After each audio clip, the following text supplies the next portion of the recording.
about all things health and wellness that we love to talk about, but also we want to know things that you want to hear as well. So we would like to hear from you at sisters at balancedessentialwellness.com.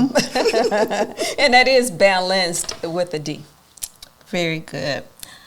So this is our first podcast, you guys, and we want to say thank you for joining us. We want to make sure that we share something with you that's very valuable to you. Absolutely. We're going to talk about 5 top health hacks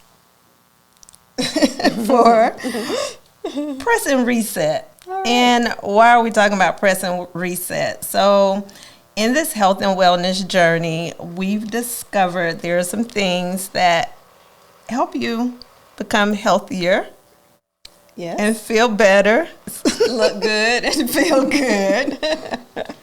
And so we'd like to share those things with you today, or some of those things. Right. So the thing about it is, life has challenges. It's designed to, right? And so we want to help you acquire tools to put in your toolbox to help manage those life challenges just a little bit easier. So I've come up with this analogy to kind of help people understand the tools of health and wellness, because we get asked, like, does it take all that? Do you have to have all those things to get healthy? And the short answer is no, you don't. But the more tools you have, then it just makes it a little bit easier. So I've come up with this. No, what I was going to say, see, she will laugh through this. I just wanted to say, when people think of health and wellness, everybody thinks that it might be hard. And Carol's going to show you some ways to incorporate health and wellness that is not so hard. I thought that was good to throw in there, because they'll be running. Health and wellness? We're not doing no health and wellness. But anyway, go on. Okay.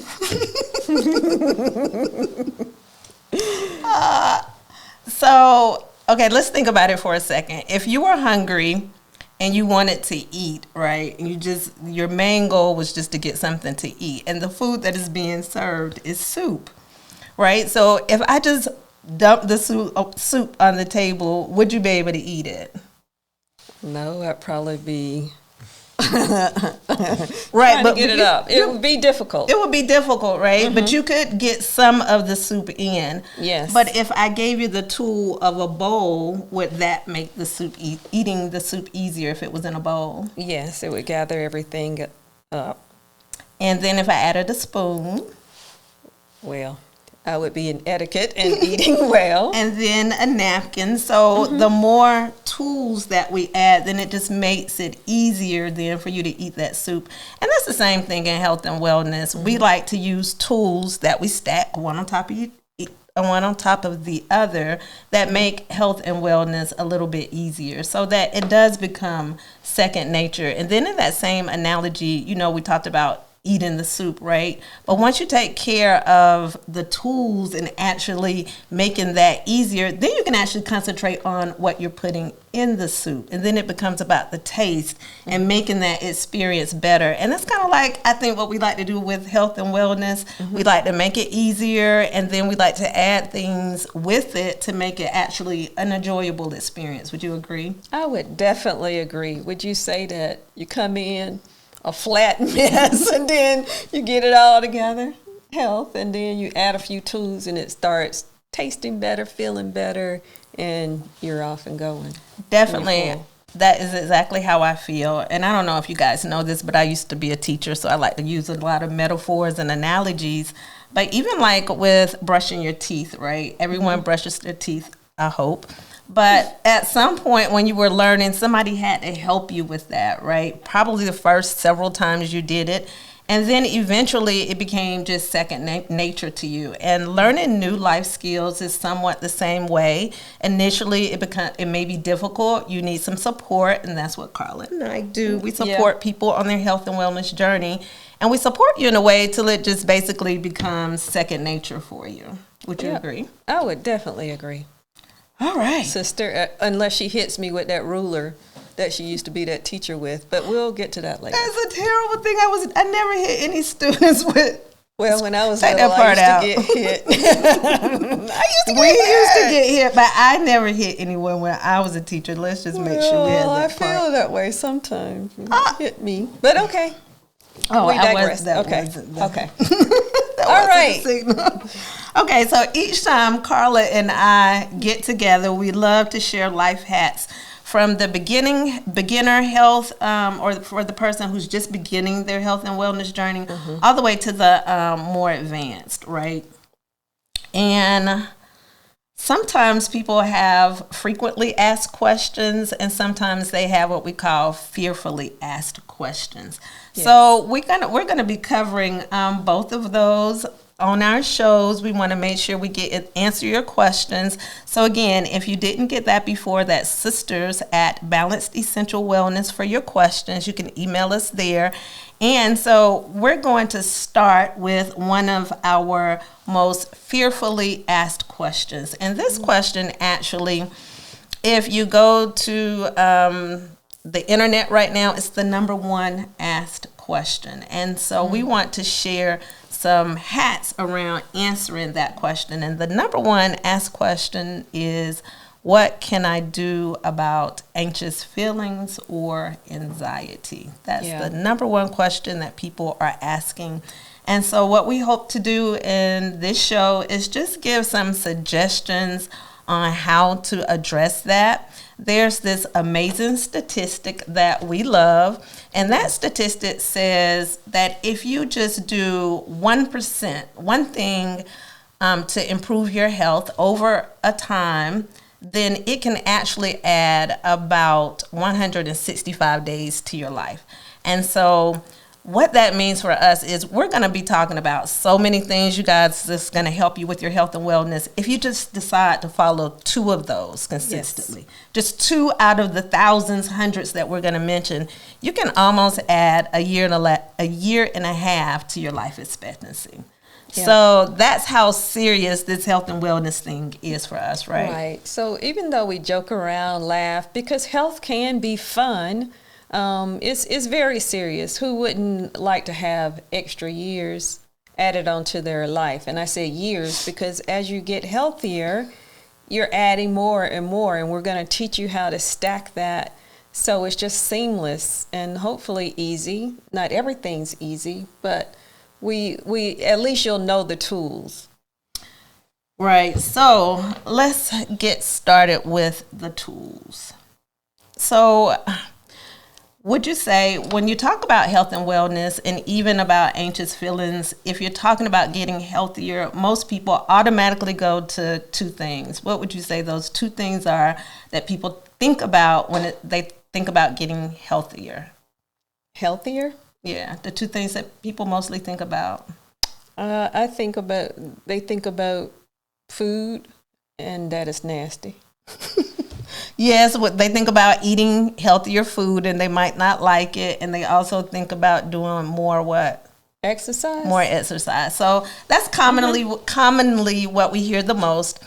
And when it comes to health and wellness, and even getting some solutions for those anxious feelings, it's not really those are not the 2 most important things. And shockingly, this is going to be our hack number 1. The number 1 hack to feeling better, to releasing those anxious feelings, is to incorporate more love into your life. Yes, folks, love. And we'll explain that love. So easy hack, love more. And you want to create more opportunities for love. And so when we come from the perception of what does it mean to love, we're talking about first accepting something that might sound a little revolutionary to some people, but that is accepting that you were created from and for love, and you have to nurture that spiritual connection. Yes. That loving spiritual connection. And I don't want people to get it mistaken. This is not about religion, right? I believe religion is talking about other people's experiences with spirituality. Those are other people's stories. So when we talk about spirituality and when we're talking about self-love and love of others, we're talking about your own relationship with your creator, and whatever, however you choose to describe that creator. We call the creator God, or refer to the creator as God, but source, all that is, the loving source, whatever makes it more comfortable for you. But we feel like that's the number one thing to starting your health and wellness journey, to healing, to happiness, to health, is cultivating spaces for love to occur more. Yeah. And if you think about when you love and you coming from a loving place, how happy you are and how much more you smile. So if you're stressed with the anxious feelings and you're not feeling love and you're not feeling supported, then it's harder to get to feel better. So that's why love is very important. I would agree. And so I think too, sister, you have to think about, okay, what's the standard here? So some questions that you can ask yourself. And when we're talking about forming those loving relationships, we're not just talking about romantic relationships, right? Yeah. We're talking about family relationships. And right. I was going to say, everybody say, I can't have love. Well, I don't have a partner to love. I can't do that. We're also talking about loving yourself, giving yourself grace. So it's just exuding love, and all the word encompasses. It's just not just one thing. Yes, and so you have to ask yourself, do I feel valued from this person or this experience? Do I feel respected? Do I feel uplifted? And these relationships, these are not just in your personal life, but in your professional life, with family members, romantic partners, platonic relationships, your community. Yes. And so that's what we like to bring, is community, right? So when it comes to getting health and getting more healthy and getting healing and becoming well, then community is a big part of that. And so we say that would be hack one. Hack is love. Absolutely. Absolutely. Okay, and so that brings us to the second hack that we want to share with you, that's often taken for granted, and that is to relax more. I mean, people hear that all the time, you need to relax, but really, when we say relax, we mean you got to calm your nervous system, because chronic stress, we feel, is at the root of a lot of dis-ease in the body that leads to disease. So you're saying relax, and I'm all anxious. What hack can you say? I know you're saying relax, and that's number 2. But actually, it's not, I made a mistake, but yeah. Okay. You're right, you called it. No, you can just tell me. Schmooze over that, but yeah, it is. It's actually breath, but yeah. Because, and that's it. I think you said it perfectly. So the second hack is to relaxing is breath. And it's the way we breathe. And Carol does it better than me, but okay, not many things, people, not many things, but she does that breath. What you saying? I do the breath work? breath work better than I do. I feel. So let's tell them, let's tell them, because this is free and it's something you can do at any time that you can control. So this is, I would say, right up there next to love. That breath work is the next hack. I always almost want to put it at number 1, but no, love is number 1. But breath work, and I thank you for that compliment. But one place that I learned breath work is I used to sing in the chorus when I was in elementary school, middle school, and high school. And so singing in the chorus, one thing that they taught us is how to breathe. And so when you're breathing, you want to think of it as in you're pouring water into a cup. And when you pour water into a cup, there I go with those analogies again, it feels from the bottom up. And so when you're breathing in, you want to breathe in with your nose. That's also a breath hack. The nose is meant for breathing. The mouth is meant for talking and eating. We really shouldn't be using our mouth for our primary breath work. So you want to breathe in through your nose. And one simple breath work technique is 4 counts. You're going to breathe in for 4 counts, hold it for 4 counts, exhale for 4 counts, hold it at the bottom of the 4, and then you repeat.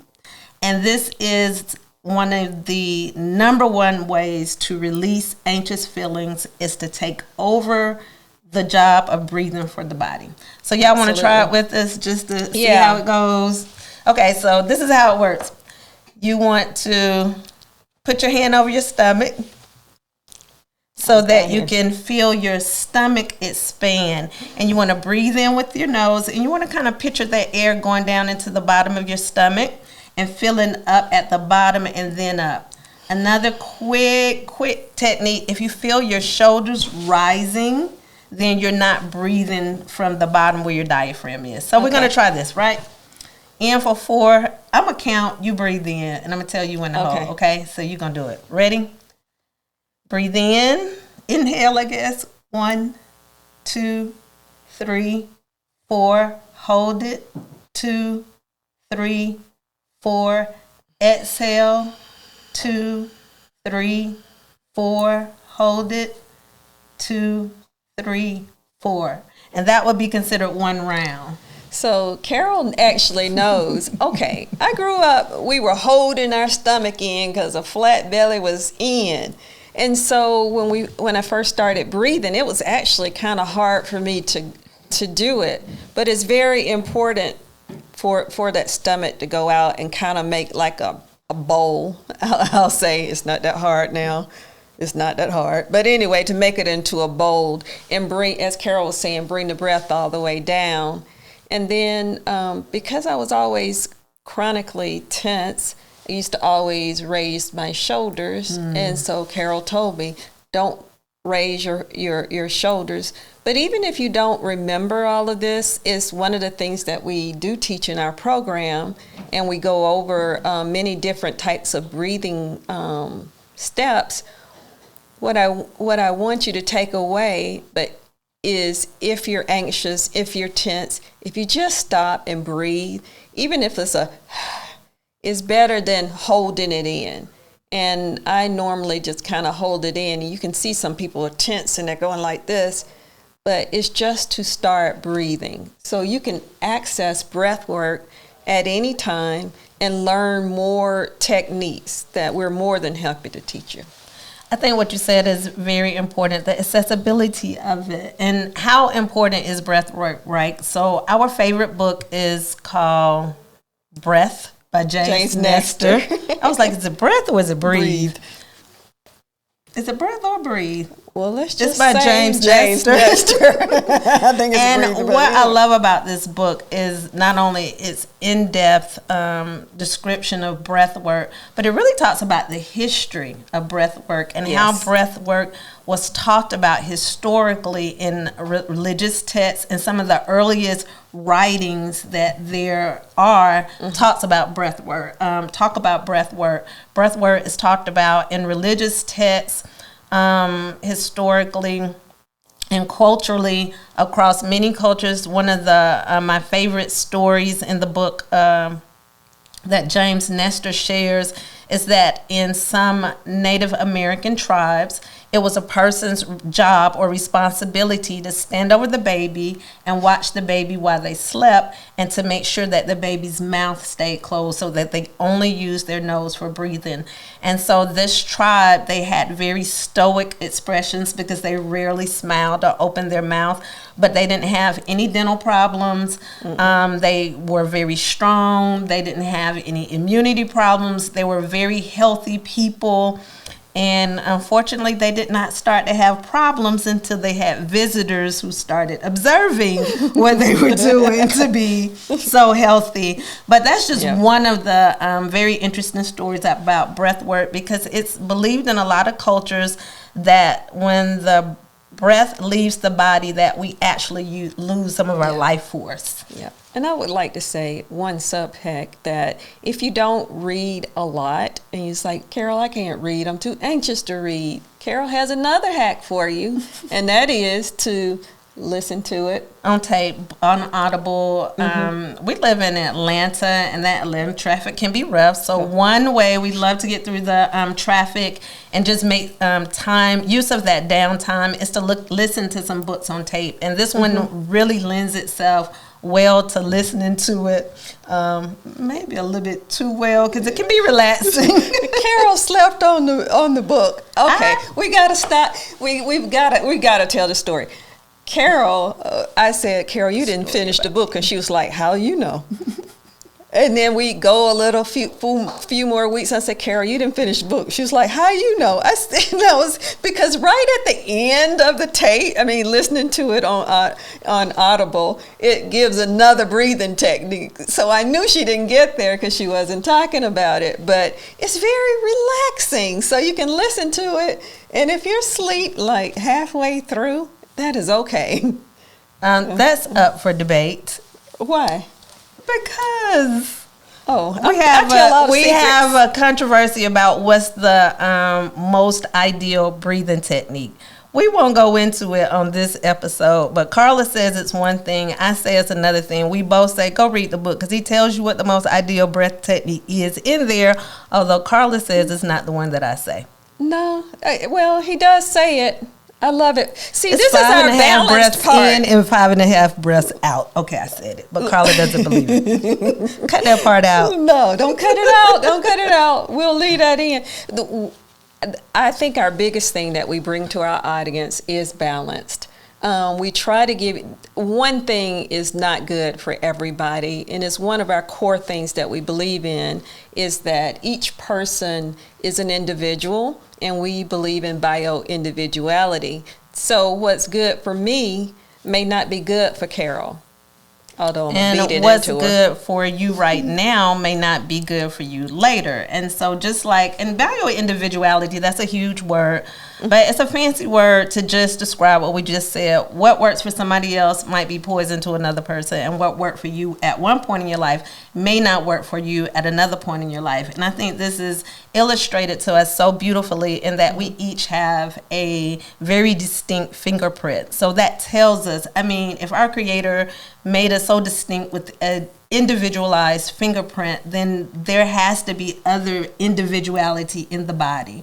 And so that's a huge part of what we do is offer custom solutions. So we really listen to you and get an idea of what works for you and work with what you're already doing to help you on your health and wellness journey. Absolutely. So we've given them love and we've given them breath. And so the third hat then for common anxious feelings and also for healing, for happiness, for health is to get outside in nature.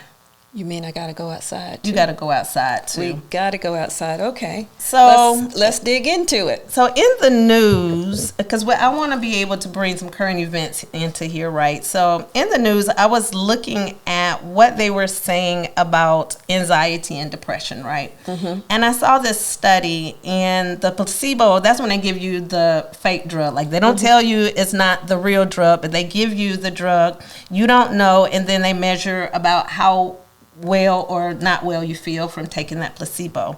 So 20 to 40% people experience improvements with the placebo. So what does that tell me? That the mind is so powerful because they felt like they were getting something that helped them, then it helped. And then they said it was a 40 to 60% medication efficiency. So 40 to 60% of the people felt better with the medication.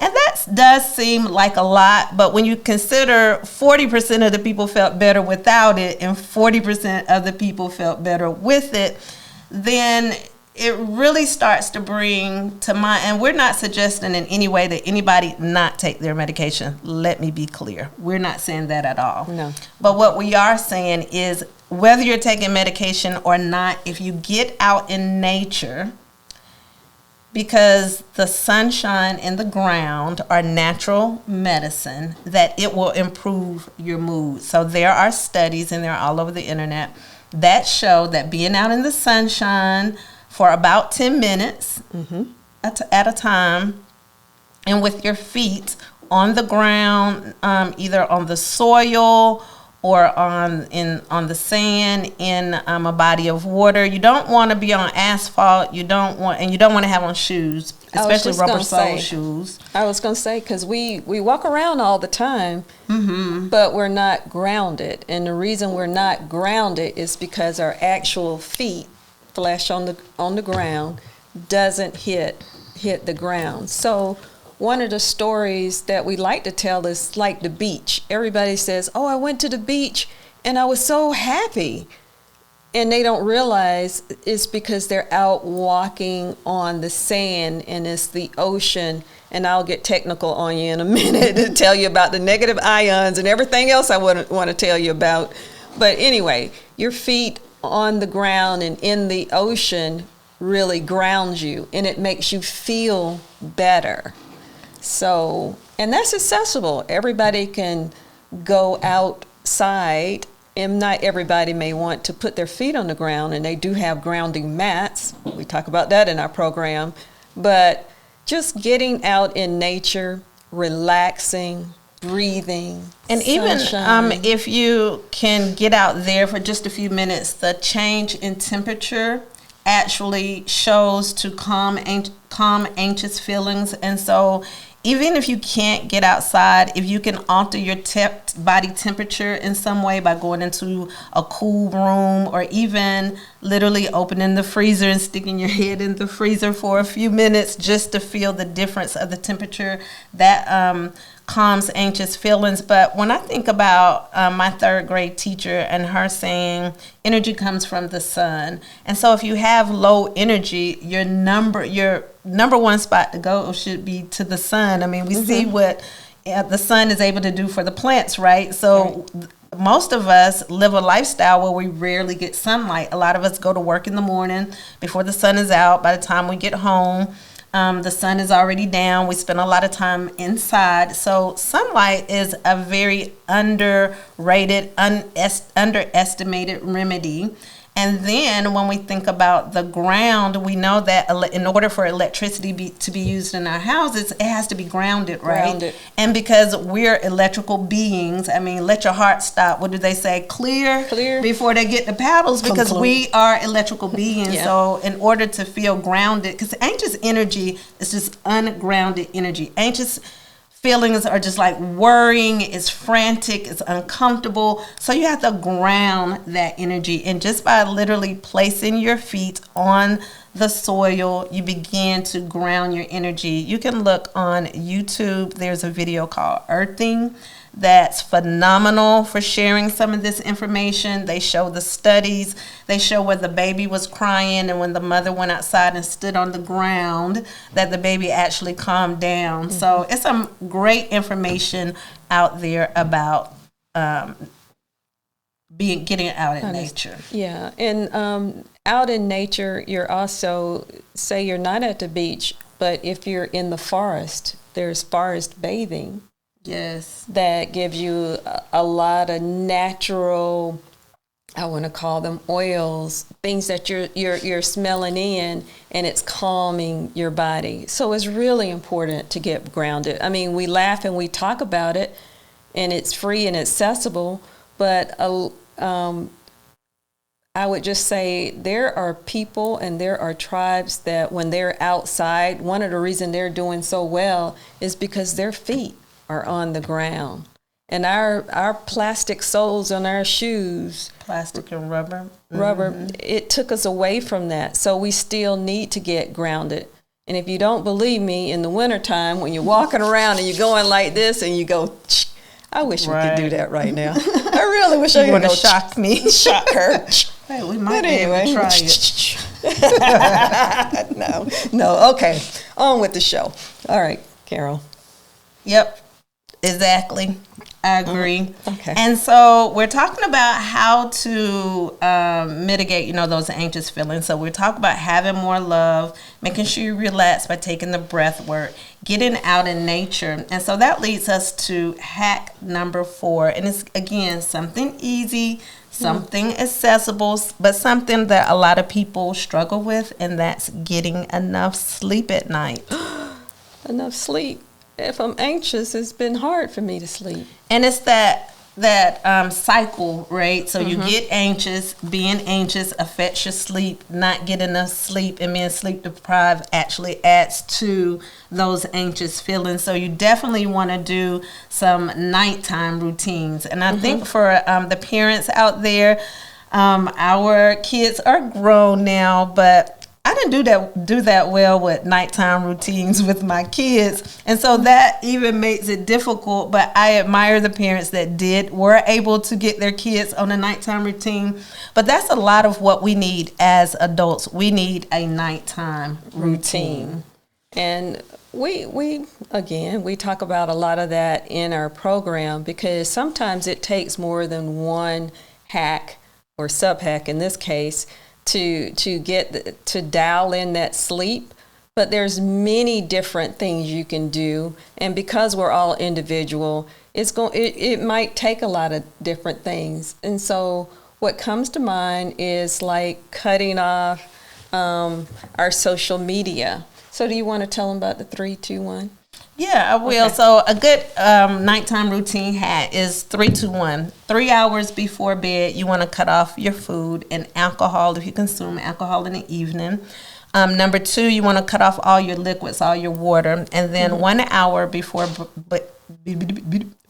bed, you want to cut off your electronic devices or anything that emits a blue light, like your telephone, even your cell phone, your television or a tablet, because that blue light actually goes into the prefrontal cortex and activates the light that we have in our pineal gland, and that's what keeps the mind going. So even if you go to sleep, you may actually not get into that deep sleep where healing and restoration occurs. Right. And then as soon as you wake up, the anxious feelings are often right there waiting for you. So like Carla said, that is something that we address with our clients, is how to get them to have help them with a better sleep routine. And again, looking at what you do individually and looking at easy ways we can hack into your better sleep routine, because we don't want to change everything at once. Right. And then we don't want to give you a bunch of drugs.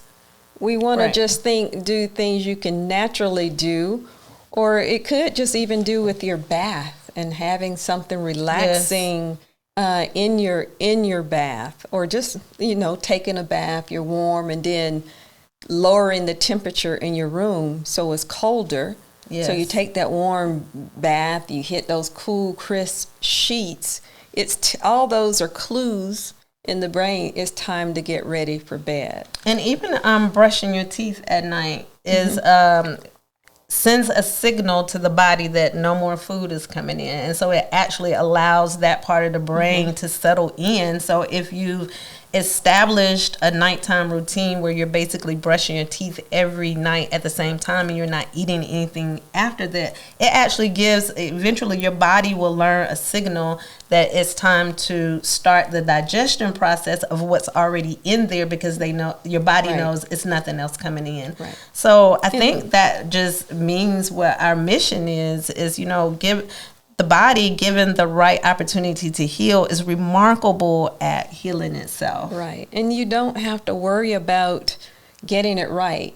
That's why we teach you how to, or guide you into looking at what's best for your body. Because some people, when they take that shower at night, they heat up it wakes up and you're just up. And I learned that about myself. So I said, you know what? Sometimes it's better for me to take my shower in the morning, and I switch it up. But whereas some people calm down, it really lifts me up. So yeah. And you mentioned something very important, and you said we don't want people to have to take something to help them go to sleep, because it's shown that a lot of the sleep aids, again, they may make you go to sleep, but that does not mean that your mind settles to the point that it heals. And we don't want anybody to believe that we're anti-medicine or anti-Western medicine or anti-physician or anything like that. In fact, what our services do is actually adds another layer to the relationship that you have with your physician, because whereas your physician, may look at the symptoms that you have, because a lot of us go to the doctor, right, when we have a problem, and that doctor has a very limited time that they work with us, and sometimes they're just looking at that symptom and they don't have the time to get to the root cause of that. And what we found is that sometimes, our body gives us signals, just like the check engine light on your car lets you know Absolutely. you need to look at something under the hood. So a headache is like a check engine light, right? A stomach ache that you have is a check engine light. Anxiety is a check engine light. And we will often rush, to handle the things with our car. And it's not like we would go to a mechanic and expect the mechanic to just put something over the check engine light so we can't see it and say, oh, okay, you're straight, you can leave, I've fixed that check engine light problem. Right. But yet and still we take this Band-Aid approach to healing really real wounds.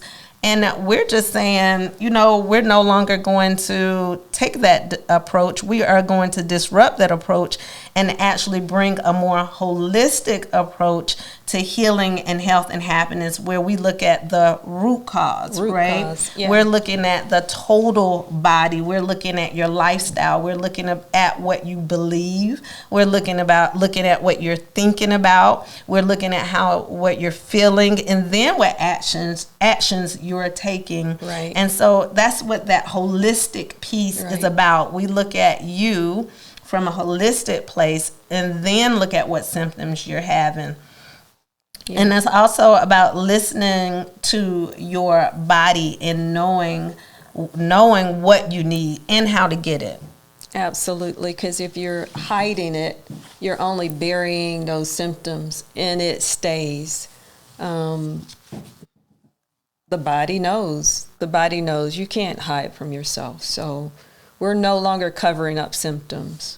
And we talked about what a loving relationship was earlier, right? We said in a loving relationship, you want to feel loved, you want to feel heard, you want to feel respected, you want to feel uplifted. You should have a loving relationship with your physician, with your primary care physician. If you don't feel like you're being heard, if you don't feel like you're being helped and you're being understood, then we're encouraging you to find someone else, because we're constantly being told, right? Before making any lifestyle choices, please consult with your primary care physician. We're required to say that. Anytime you see anything health and wellness, they're required to say that.